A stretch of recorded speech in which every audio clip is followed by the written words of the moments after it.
for the Hajj.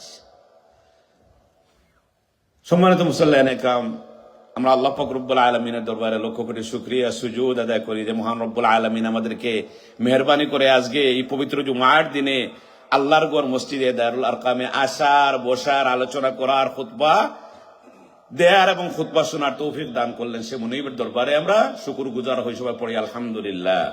তার সাথে আমরা দুরুদ ও সালাম জানাই জনাব মুহাম্মদুর রাসূলুল্লাহ সাল্লাল্লাহু আলাইহি সাল্লাম সহ তার পরিবার এবং তার অগণিত সাহাবা একরাম এবং যত মুমিন মুসলমান এর কিয়ামত পর্যন্ত আসবেন সবার প্রতি আমাদের শান্তি, সালাম এবং দুরুদ আমরা বর্ষণ করতেছি, আমরা জানাইতেছি ইনশাআল্লাহ।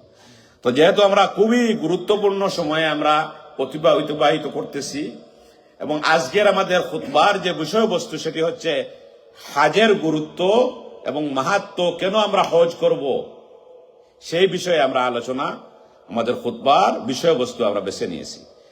জনাব রাসূল করিম সাল্লাল্লাহু আলাইহি সাল্লাম হাদিসের মধ্যে বলতেছেন যে হজের মৌসুম হচ্ছে যে শাওয়াল, জিলকায়দা ও জিলহজ্জা, যে এই রমজানের পরে যে মাসটি শুরু হয় শাওয়াল, এই যে যাচ্ছে আজকে 28 তারিখ মনে হয়, এবং এর পরবর্তী মাস, এই 3টা মাস হচ্ছে হজের জন্য বরাদ্দ। এরপরে যদি আপনি হজে যান তাহলে কিন্তু এটা হজ হবে না। আল্লাহর ঘর আপনি ভিজিট করেন যতবার মনে হয়, মদিনা যতবার মনে হয় ভিজিট করেন, সেটা উমরা হবে, কিন্তু হজ হবে না।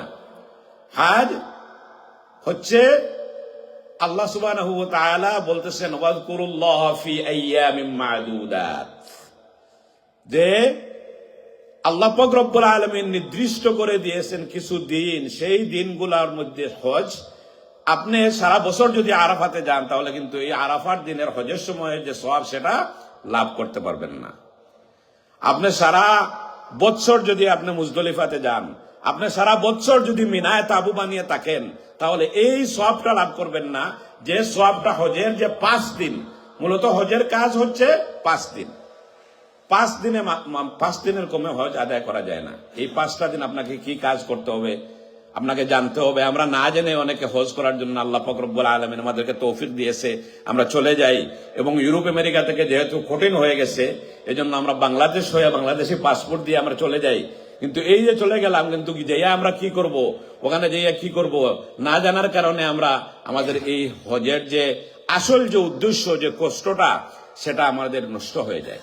এজন্য আমাদেরকে যাওয়ার আগে বিভিন্ন মসজিদগুলাতে যে ট্রেনিং সেশনগুলা করা হয় হজের ব্যাপারে, এগুলা জানতে হবে। বিশেষ করে হজের ফরজ কয়টি, ওয়াজিব কোনটি, কিভাবে করতে হবে। 5 দিনের প্যাকেজের নাম হচ্ছে হজ। এই 5 দিনের মধ্যে আমাকে কোন দিন কোন মুহূর্তে কি করতে হবে, আমার করণীয় কি, সেটা আমাকে জানতে হবে।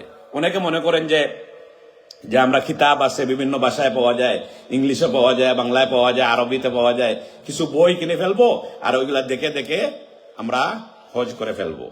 আসলে কিন্তু বাস্তব কিন্তু অনেক কঠিন, যেভাবে মনে করতেছেন সেভাবে না।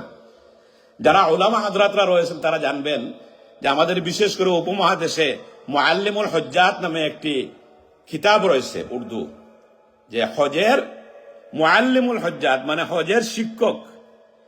এই মুআল্লিমুল হুজ্জাত যিনি লিখেছেন, যার কিতাব পড়ে পড়ে অসংখ্য আলেম ওলামা তারা হজ করতেছে, মানুষকে গাইডলাইন দিচ্ছে, সেই মুআল্লিমুল হুজ্জাত যিনি লিখেছেন, উনি যখন নিজে প্র্যাকটিক্যাল ভাবে হজে যাইয়া হজ করতে শুরু করছেন, তখন তোয়াফের মধ্যে উনি উল্টা তোয়াফ শুরু করে দিয়েছেন।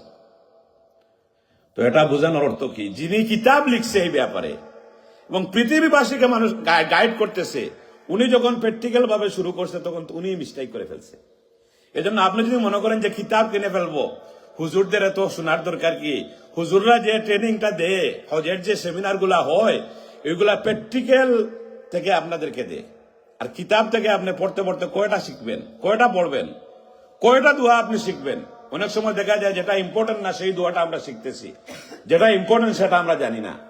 তোয়াফের সময় শুধু রব্বানা আতিনা ফিদ দুনিয়া হাসানা ওয়া ফিল আখিরাতি হাসানা ওয়া কিনা আযাবান নার এটা পড়লে হয়। কিন্তু আপনি যদি বাজার থেকে একটি বই কিনেন, একটি কিতাব কিনেন, তাহলে দেখবেন এখানে অসংখ্য দোয়া, উঠতে দোয়া, বসতে দোয়া, বাইর হইতে দোয়া, দোয়া শিখতে শিখতে পরে দেখবেন আমার মূল যে জিনিস সেটাই আপনি ভুলে গেছেন। এজন্য এই কিতাব পড়ে শিখে করা সম্ভব না। এজন্য যাওয়ার আগে আপনাকে প্রস্তুতি নিতে হবে। এবং সবচেয়ে বড় যে ব্যাপার হচ্ছে যে প্রস্তুতি, সেটা হচ্ছে আপনাকে হালাল পয়সা দিয়ে হজ করতে হবে। হালাল, আপনার আর্নিং যদি হালাল না হয় তাহলে আপনার এই হজ আল্লাহ পাক রব্বুল আলামিনের কাছে কবুল হবে না। কারণ হাদিস শরীফের মধ্যে আসছে, অনেক মানুষ এভাবে আসে হজ করার জন্য আল্লাহর করে যায় এবং যাইয়া বলে লাব্বাইক আল্লাহুম্মা লাব্বাইক লাব্বাইক লা শারীকা লাকা লাব্বাইক ইন্নাল হামদা ওয়ান নি'মাতা লাকা ওয়াল মুলক লা শারীকা লাক। যে লাব্বাইক আল্লাহুম্মা লাব্বাইক মানে কি? ও আল্লাহ, আমি হাজির লাব্বাইক লা শারীকা লাকা লাব্বাইক, এবং আমি বলতেছি আমি হাজির, আমি সাক্ষী দিচ্ছি যে আপনি ছাড়া কোনো উপাস্য নাই, সমস্ত প্রশংসা সমস্ত রাজত্ব একমাত্র আপনার। কিন্তু আল্লাহ পাক রব্বুল আলামিন উত্তরে বলেন লা লাব্বাইকা ওয়া লা সাদাইক, যে তোমার এই যে বলতেছো আমি আল্লাহ হাজির, তোমার এই হাজিরা আমি আল্লাহর নিকট এটা অ্যাকসেপ্টেবল হবে না, এটা গ্রহণযোগ্য হবে না। কেন হবে না? যে ইয়ালবাসুহু হারামুন, তুমি যে কাপড় পরে হারামের কাপড় পরে আমাকে ডাকতেছো, এই কাপড়টা যে টাকা দিয়ে কিনেছো সেটাও তোমার হারাম উপার্জন দিয়ে তুমি করেছো। ইয়াতআমুহু হারামুন, তুমি যে খাবারটাকে আমাকে বলতেছো লাব্বাইক আল্লাহুম্মা লাব্বাইক, তোমার এই পেটের মধ্যে যে খাবার, এই খাবারটা খাদ্যটা তুমি হারাম পয়সা দিয়ে উপার্জন করে সেই হারাম খাবার তুমি খেয়েছো। এজন্য যেখানে তোমার হারাম তোমার সাথে সংকৃত, তোমার কাপড়ের মধ্যে হারাম, তোমার পেটের মধ্যে হারাম, এই তোমার হাজিরা, যদিও তুমি মক্কা শরীফে আসছো, তোমার এই হাজিরা আমি আল্লাহর কাছে কবুল না। এটা শুধু হজের বেলা না, সম্মানিত মুসল্লিয়ান ইকরাম, আমরা যদি আল্লাহ পাক রব্বুল আলামিনের কাছে কোনো ইবাদত বন্দেগী করতে চাই, দোয়া করতে চাই, এই ইবাদত বন্দেগী করার শর্ত হচ্ছে